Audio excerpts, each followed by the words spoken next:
श्री अविनाश, मेरा समय आप काउंट करना सर। माननीय सभापति महोदय, संशोधन पे रखिए, संशोधन पे अपनी बात रखिए। माननीय सभापति महोदय, मैं संशोधन पे बात करूंगा करिए आप। और मैं इन्हीं दोनों विधेयक पर 5 मिनट के अंदर मेरी बात को खत्म कर दूंगा। जिस प्रकार से ये संशोधन माननीय मंत्री महोदय द्वारा इस विधानसभा में रखा गया, ये नगरपालिका अधिनियम 2009 अधिनियम संख्या 18 की धारा 6 उसके अंदर संशोधन किया गया, जिसके द्वितीय खंड में लिखा गया नगरपालिका प्रशासन का विशेष ज्ञान या अनुभव रखने वाले नगरपालिका बोर्ड के मामले में 6 व्यक्ति, नगर परिषद के मामले में 8 व्यक्ति और नगर निगम के मामले में 12 व्यक्ति जिन्हें राज्य सरकार द्वारा निर्दिष्ट राजपत्र में अधिसूचना द्वारा नाम निर्दिष्ट किया जाएगा। और इसके साथ में इसके खंड 4 में नगरपालिका बोर्ड, नगर परिषद और नगर निगम प्रत्येक नाम निर्दिष्ट किए जाने वाले व्यक्तियों की संख्या में एक दिव्यांग व्यक्ति को शामिल किया जाएगा। ये संशोधन आपने इस अधिनियम में किया। और जब मैं इसके उद्देश्य और कारणों को पढ़ रहा था तो माननीय सभापति महोदय, इसमें लिखा हुआ कि 2011 की जनगणना के आधार पर प्रत्येक नगरपालिका में स्थानों की संख्या में काफी वृद्धि हुई है। मेरा माननीय सभापति निवेदन है कि जो ये आपने संशोधन किया, इसमें मेरा ऐसा मानना है कि जिस प्रकार से सहवर्त पार्षदों की नियुक्ति आप लोग करेंगे, उन सहवर्त पार्षदों की नियुक्ति का कोई औचित्य नहीं, कोई आधार नहीं। अभी थोड़ी देर पहले माननीय मंत्री महोदय कह रहे थे एक माननीय सदस्य के प्रश्न के जवाब में कि हमारे पास में नगर परिषद हो चाहे नगर पालिका हो, उनके पास में वित्तीय संसाधन इतने उपलब्ध नहीं है कि हम लोग उनके अंदर कुछ अतिरिक्त काम करवा सकें।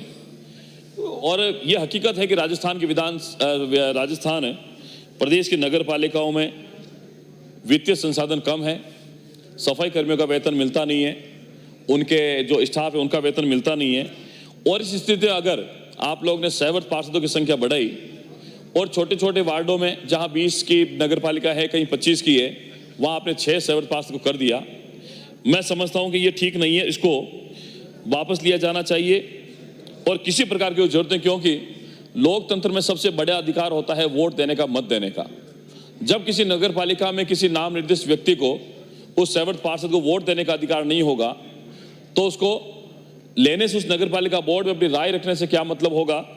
और इसमें आपने लिखा कि जो नगर पालिका के बारे में जानने वाला व्यक्ति होना चाहिए, उसको लिया जाना चाहिए। अधिकांशतः होता क्या माननीय सभापति महोदय, कि ये सारा राज्य सरकार की अनुशंसा के आधार पर होता है।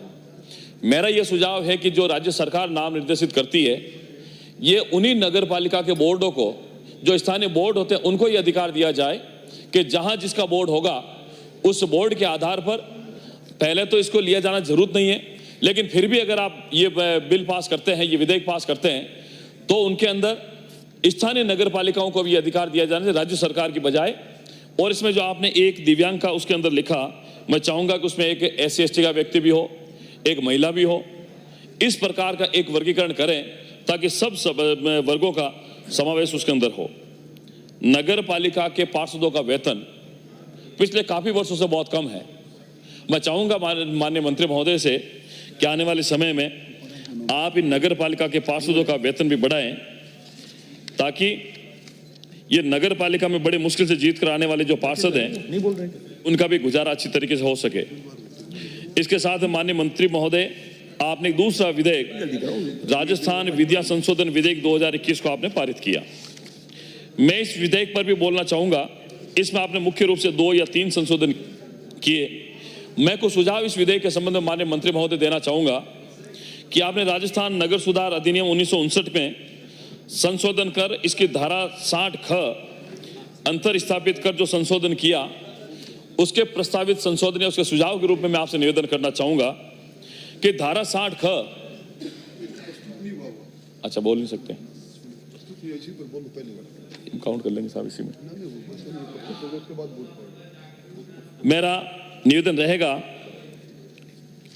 कि माननीय सभापति महोदय, जो दूसरा विधेयक है, धारा 60 का आवंटन का प्रतिसरण और पट्टा विलेख का रद्दकरण, इसकी उपधारा 1 में पट्टा विलेख निष्पादित व रजिस्ट्रेशन किए जाने से पूर्व या पश्चात किस, क्या करें, इनको समाप्त करने दे यार। जैसे एक पे ही बोल देंगे साहब।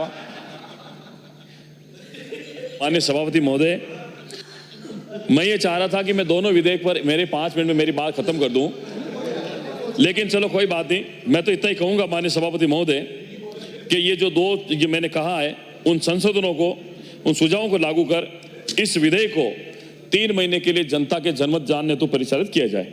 श्री मदन दिलावर।